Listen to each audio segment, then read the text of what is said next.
Welcome to Manna from Heaven with your girl Sharon Gaines Lee. I am so happy you are here today as I continue this series with Karla Cruel. It is such an interesting discussion on Blacks working together with each other in the community and the stereotypes that need to be dismissed and admonished. I said in my opening broadcast that this interview is geared towards Black people, but honestly, it's meant for all people. So join in with me today and eat the manna. Chew on the manna, chew on the word, glean from it. Learn how we can all work together, grow together, and make our relationships with our community and our world a better place. So come on and eat. Come on and eat and join in with me. Come on, you can glean. There's a lot to glean here. Come on. Come on. Hello, Karla Cruel. Welcome. Thank you. Thank you for coming back to answer some questions that people have sent in. And I thought you were the perfect person since it since I pulled from what you wrote on social media. And so negative, and I wanted to start with negative racism, racial stereotypes and their effects on our attitude towards African Americans. This is what we're addressing today. As Okay. human beings, we naturally evaluate everything that we come in contact with. We especially try to gain insight and direction from our evaluation on others. Would you say? Yes, definitely. Stereotypes are cognitive structures that contain the perceiver's knowledge, their belief, and their expectations about human groups.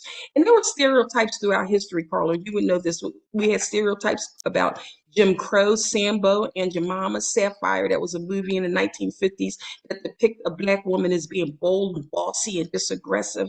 And so Mhm. now we're addressing, and there are other stereotypes I just pulled from those, but now we're addressing Blacks Right. against Blacks. On And paper, I just don't care. Like you do your thing. But the idea of like when we are interconnected, right? So when you hurt, I hurt. right. When you're down low, I'm down low. So I'm in a position to lift you up because I can't continue in my situation, in my state, in my Mm. level of opportunity, knowing that you are there. Right. Yeah, And that right. doesn't mean being a white savior, right? We Mhm. don't need white saviors. We don't need people to fix us. We don't need people to correct us. We don't need what did they call the schools for indigenous people? The when they stole all of their children and tried to indoctrinate them into white culture. Mhm. Those government Yeah. schools, Carlisle, Pennsylvania had one of the schools, right? Mhm. Uh, we don't we don't need to, and we don't need you to fix us. There's nothing wrong with our cultures, right? Mhm. Right. Our culture, if you embrace our culture, we can have a better America, Yeah, right? If right. you embrace that, and it doesn't take away from you. So this is one of the things I am going to say that I figured out, and this will be my last statement, Mhm. is I won't give you the background, but Mhm. oftentimes one of the reasons that I found that white people hold so strongly onto superiority, entitlement, privilege, or even some of the stereotypes is because to let it go, there's somewhere in their head to let it, there is like, who am I then? I'm nothing. Right. I don't, I don't have any value. There's, you Mhm. know, I can point out their thing, their thing, their thing. So the thing that we got is power and privilege, right? Right. I'm Mhm. gonna tell you what white people have, and this is why you can let go of the superiority and the privilege. And this is Mhm. something that adds to society. I think culturally, the concept of individualism is not entirely terrible. Mhm. And it is extreme, it's bad. But Mhm. combined with a culture that may be too overly, you won't leave home because, like, the best thing for God to move, God wants to use you Mhm. in Pakistan, right? But you can't leave and go to Pakistan because your family says that you can't leave us, right? You have a duty to us. You can't go away. And so they Mhm. try to pull you in, sort of like when Jesus was like, my brothers and sisters are here. You're my brothers That's and right. they can't hang out at the door, right? They're just like Ecclesiastes says, there's a time and a place for everything, Right. right? There's a Mhm. time war, there's a time for peace, there's a time for this, a time for that, right? Sometimes there's a time for people to go, but they can't go because they're so tied to their community, right? And even on a smaller level, like when a person's in a gang and something inside of them is like, I don't like this, I don't want to do this, but to leave it means to leave this community that I love, right? So they're so tied to it. When I lived in Japan, and I loved living in Japan, and being a foreign Black person in Japan was heaven. But made friends with a lot of Japanese people, right? Really good friendships. And one of the things I began to understand was the oppressive nature it can be. If you are a diva naturally, like you grew up and you're like, or you're really, really talented and you want to be out there. If you grow up in a society where everybody is supposed to act the same, be the same, when you're exceptional, you're not allowed to be exceptional. Right. So what they do, they feel suffocated, they get depressed, or they pick up and move to another country so they have the opportunity to breathe. And I said, you know what? That was the first time I realized that there was beauty to this culture that was in America that I used to be like, oh, we need to be more we oriented. We need to be more community oriented. That's what's destroying us. And then I go to Japan. I'm like, oh, this is what it looks like in its other extreme, right? When all you need to do is shame a person and say, we're excluding you from the group as a country. And you like fix because you can't do anything, right? Because that's what it is. There's a balance. White culture, and I was telling somebody in the organization, right? I found culturally, white people are such detail-oriented sticklers, right? I think that's why they were able to colonize so well and pass it on, right? Here's the blueprint for colonization, right? Because they, you know, it's really good at like structures and breaking stuff down. That's why, you know, you're not considered really scholarly unless you write a book and you've done all this research and right. You think about the contributions to scientific advancement that comes out of like these European nations, and they're in African nations too. I'm not taking that away, but what I'm saying is like this ability to be able to document, write, spread, break that down. I think a lot of that is derived out of the mixing of the, you know, these European cultures together. They do that well. But can you imagine? But we, right? Let me use Black people because I could talk about other groups, but specifically Black people. When you think about us, we speak in we's, they's, you know, a lot of generalities, right? Sometimes I find when I work with white people, they're so in the minutia, they don't see the big picture and the other impacts, right? They're so busy breaking everything down. Oh, we gotta get another study because we gotta look at it from this angle. Oh, you know, you're so busy breaking it down that then the other person who's like sitting back and looking at the big picture because they see how everything is connected. And they're like, oh no, it's just broken right there. So let's take your study and focus on that spot because that's where the problem is, right? With you still constructing the spider web because you so much into the detail, right? I really believe we're more into the hands-on. We are, right? And we're like, you know, let's get it done, right? I think that and part of it is like, that's why we're workers, right? I have a friend who's a psychologist, and he said, one of the things that's very distinctive as a psychologist when you are helping a Black person who comes in for therapy, have like a white person. He was like, you know, generally speaking, Black people come in and be like, here's my problem, fix it. Right. White folks come in and they're like, I need to figure out what my problem is. Let's study it. Right. And it is like, it's a different thing because we're like, we gotta get it. Right. Combining those two worlds. Embracing it instead of trying to suppress it, right? Native Americans, if there was an embrace of Native American culture and this idea of appreciating the land, we wouldn't be in this climate crisis that we're in. Because the concept of consuming until, we're finished with that. Let's move on to the next commodity, right? They would have said, no, you need balance. Because if you take too much from nature's going to come back and take from you. Yes, right. That's right. That's right. So, but it's the embrace of the difference and the joining of them. And white folks have to let go of the fear that they will be irrelevant. Yeah, that's Let exactly they it. hold on Mhm, to the mhm, power and privilege mhm, they've had. mhm, The- mhm, mhm. And they don't mind just saying that. A good example of that, what you just said. And I'm going to say this: white people don't mind helping you as long as they can help you. But as soon, I'm not saying all white people, but I've seen it a lot. As soon as they see you going beyond them, and they don't need you, and you don't need them to help, that threatens them a little bit. They like right. teaching you. They like teaching you, but but they want to teach you to a certain level. I'm not saying all white people are like that. It's Oh a yeah, but no.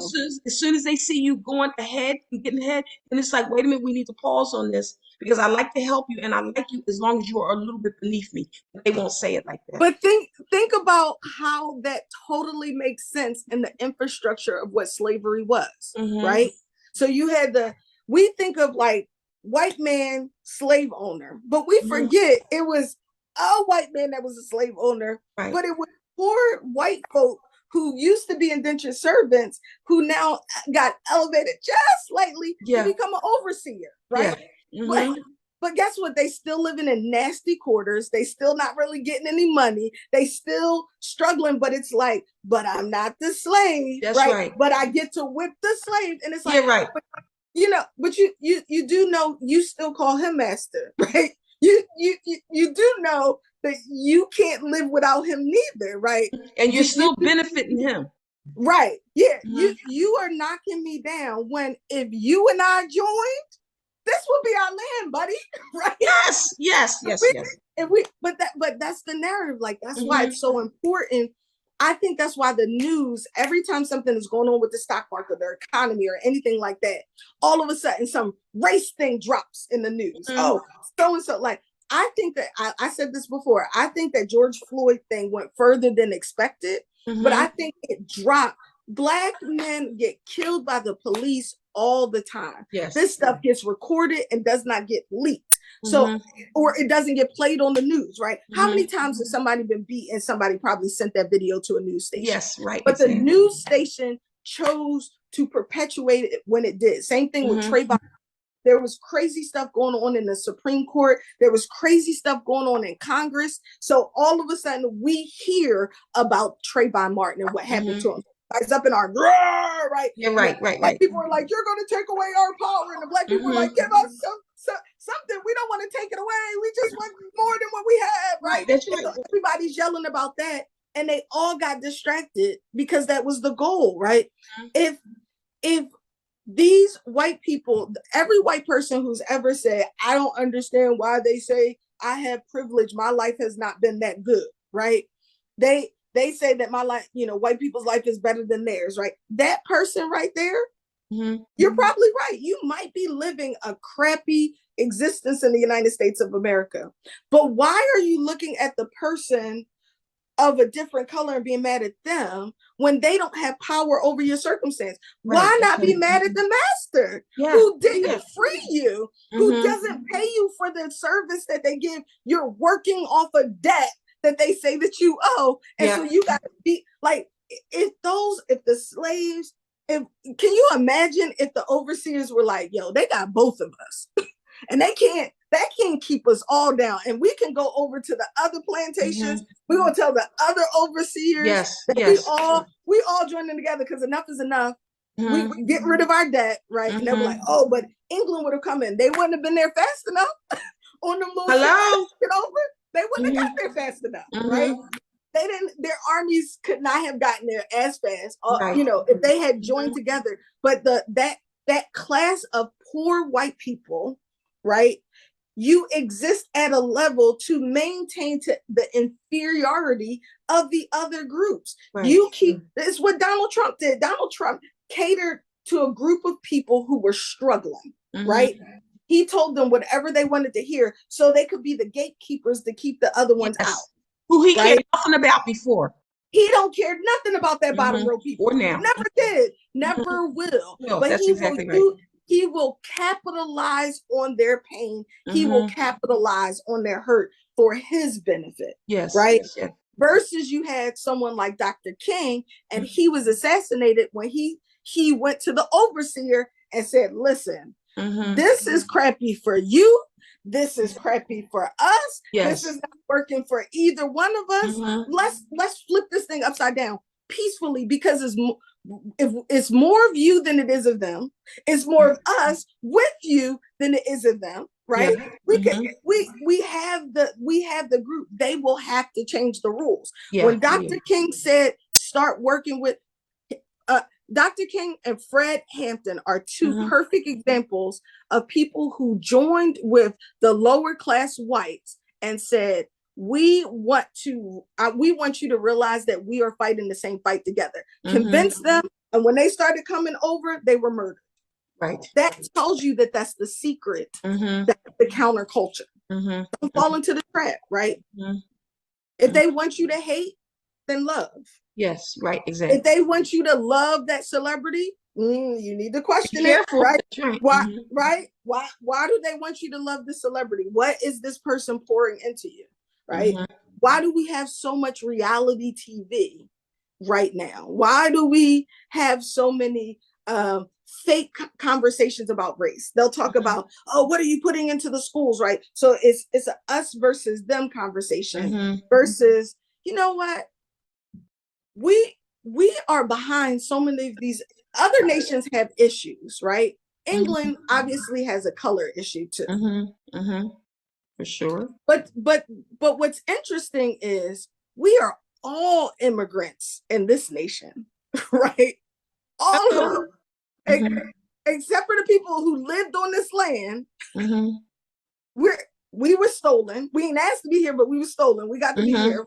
Right. You got, you have all these different groups. There's no reason that we should still be talking about hierarchy here. Right. Like in my head, when I lived in Japan, that was their country. I needed to respect the laws of their land and their rule.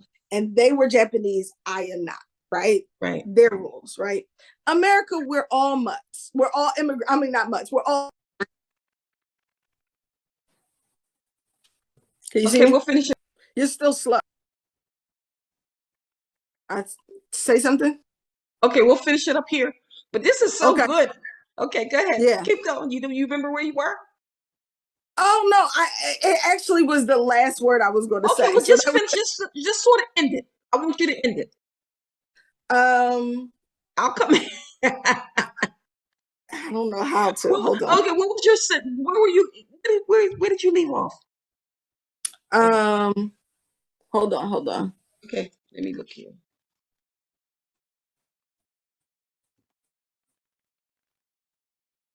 I don't even remember. It's gone. It's gone. Okay. So you think you ended that there? I did. Okay. So if you want to like a final sentence, I would just say, I think that we, at the end of the day, if we stop focusing so much on difference and we start with commonality, what do we have in common, right? And then I'm not saying ignore the difference, because difference is important, right? Difference is what distinguishes us. I think that we should start with our commonality. So it's like, man, we're so much alike. Yeah. And the ways, and also now here are the ways that we're different, right? And then from there, you can start to see the beauty, right? Like I look outside in Hawaii and I see this really beautiful landscape. But part of the reason that it's so beautiful is that the trees are not the same. I'm looking at different trees, different mountains or ridges in the mountains that add to it. It's not all the one same cloud, right? That's just sitting there, right? It's moving. And so it's in the diversity that we find the beauty. But you got to recognize, like, but when I'm looking out of there, I know that this is all nature working together as one. You know what I mean? So. Right. So, Karla, I am so glad. I mean, this was so good. And I'm going to pull on you again. I am. I love the way that we ended with the questions, and they were predominantly for children. And the last question wasn't, but predominantly for children. And I like that because the song that Whitney Houston used to sing, I mean, it's so, I believe the children are our future. It seems so. But it's the truth. And we have to get it together in order to pass it down to them. And I thank you for coming in, joining it in. And I have a lot of questions, so I'm going to pull you in again, but I'm going to end right here so I don't wear you out. Okay. But thank you for joining in and Thank you. with the stereotypes with blacks against blacks. And hopefully we will grow from this and learn from this. And I want people to look at it, to go to my YouTube channel, Divinely Designed Women of Wisdom. It says Women of Wisdom, but it's also for men as well. And learn and glean and ask questions and bring, send me more questions. I love the questions that were coming in and we will answer them. I promise you, I will pull caller in again. I will make her come somehow. So, but thank you, Karla, so much. And No problem. you were really a gem. You have a great day here in Hawaii. You too. Thank Okay. you. Okay. All Thank you, right, bye-bye. Karla. Bye-bye. Hello. Welcome back to Kingdom Purpose TV with Sharon Gaines Lee as your host. Thanks for joining me. And I just wanted to say before I left, I wanted to put a plug in for my book, TT the Color Calico Cat. I hope you can see that. Can you see it behind my face? TT the Color Calico Cat by Sharon Gaines Lee and illustrated by Michelle Armbrust. And this book also comes, it doesn't come with, but you can also order a coloring and activity book on Amazon.com and Barnes and Noble. It's a great book that actually goes with TT the Color Calico. It is an excellent book for teaching kids about loving the skin that they're in and diversity. And TT, if you know anything about calico cats, which I learned early on before I did this book, but calico cats they actually have every color of the human race on them, those cats. And so I use that book to teach kids to love the skin that they're in, because you can't change everybody's opinion on the planet Earth, but you can change who you are on the inside. And so it bully-proofs your child. Helps to bully-proof them that they're loving the skin that they're in. And as you're reading it to them, you're going to get bully-proof too. So come join us. Go to Amazon.com or Barnes and Noble and order TT, the Color Calico Cat by Sharon Gaines Lee and illustrated by Michelle Armbrust. And some of these podcasts that I'm doing it on the next book that I'm about to release, and it's called Good Morning, not morning as in morning time, day, nighttime. It's good morning, like your morning. My husband went home to be with the Lord in August of 2021, not so long ago. And the Lord cornered me, not in a bad corner, but the way I was mourning, because initially I was shocked, I was mad, I was going through those transitions, sort of like it read like the Psalms with my life, like David. Like, if you read through the Psalms, sometimes David was like, what's going on, God? Why have you forsaken me? Where are you at? Well, my journey concerning Herbie, my husband, going home to be with the Lord was sort of like that. And so God adjusted me. And then he said, I want you to journal your journey. And I did that. And it was so good, because God says his sheep hear his voice. And so I knew that to some degree. But when I start journaling, God speaking to me in a transition, because some days it was up and some days it was down. But when I journaled it, I saw how involved God was in my life on a daily basis. And so the book is called Good Morning, and it shows you how to get into that space where you can mourn, because you're going to miss your loved ones. You're not going to see them for a while. So I understand that.